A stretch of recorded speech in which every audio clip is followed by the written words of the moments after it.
Uh, yeah. Yeah. Uh,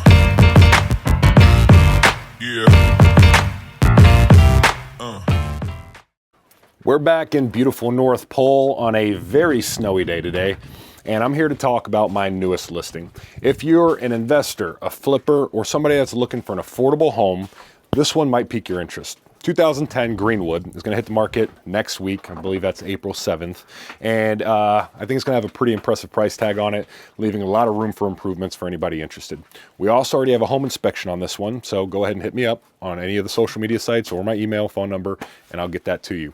This house here is a 3-bedroom with a bonus room, so it could be a 4 if you needed it to, but legally a 3-bedroom house with 2 bathrooms and a 2-car garage, sitting on a pretty private lot, even though you can't see the house across the street, but you really can't see the guys to the right and to the left of you. There is a vacant lot next door to you for a little bit extra space.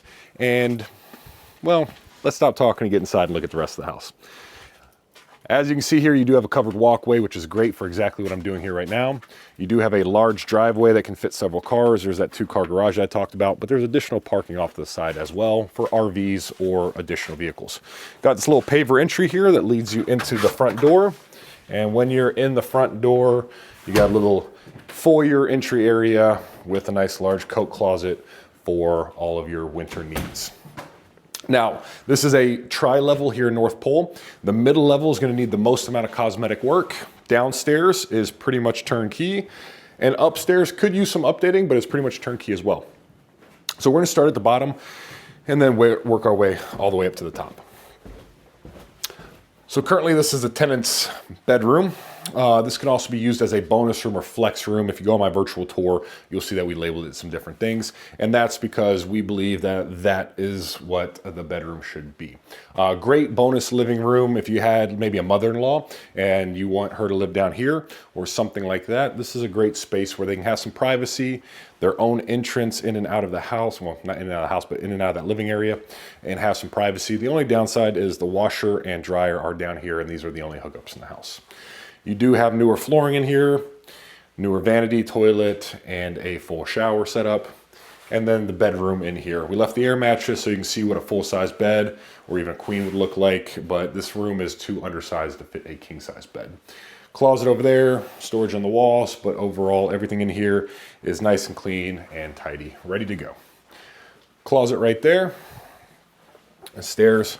Like I mentioned before, the main living area is the one that's going to need the most amount of work. So personally right now we're talking about paint on the walls and some carpeting or LVP flooring throughout the main living area. There's some other things you can do to make it your own, but overall that's all it really needs. But this is also the reasons why it won't go VA or FHA, because it is partially incomplete. So you do have a pellet stove over there. It's essentially brand new, barely ever used. You do have your heat-resistant hearth in there, and it's tucked away, so it's really not taking any space away from the living area.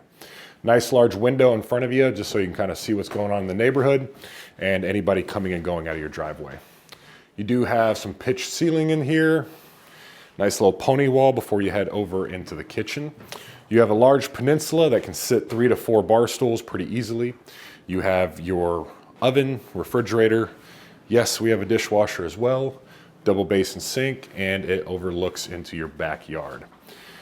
Plenty of countertop space. Again, in here, you could upgrade the countertops, you could replace the cabinets, but all you really need to do is pretty much nothing in here. Everything is pretty functional in the kitchen. But again, you could upgrade the flooring for extra value, countertops for extra value. I would just paint the cabinets to give it a new, fresh look, and then maybe replace the range hood with something stainless steel so it matches the rest of the stuff in the kitchen.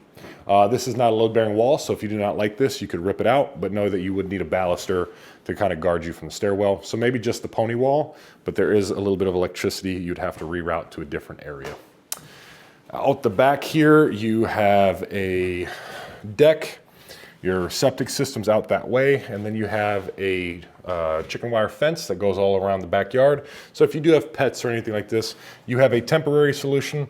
That being said, if you're gonna live here long term, a more permanent solution is recommended. Dining room area is right here.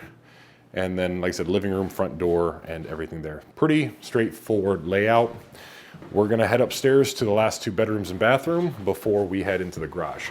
The only thing here is the carpet's a little bit outdated, but it's in really great shape. No major staining or anything like that. This is by far the largest bedroom, and it has your double doors for your closet, and it's right across the hallway from the bathroom. So I would call this the master.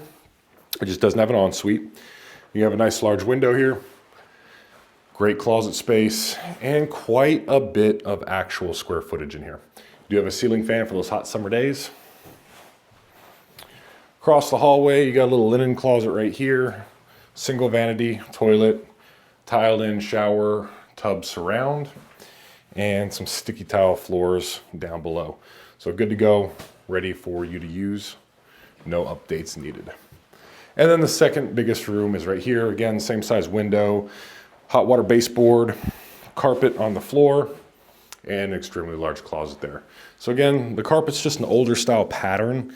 I don't see any real need to replace it, but if you wanted to go with kind of one of those more speckly type carpets, that's a little bit more modern, especially your grays and so on. Heading back downstairs, our next and last stop is going to be the garage.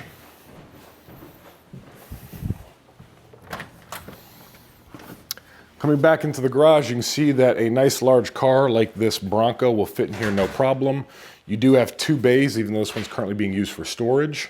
And all of your utilities are over here on this back wall. So you have a generator switch for backup electricity, your main electrical panel. Right here is your oil boiler. And this kind of kick out here is where your pellet stove's at, which is why that jettisons out a little bit. You have your garage doors. You do have automatic garage door openers. Again, this is one 15-foot garage door, so you don't have 2 separate ones, just the one big one.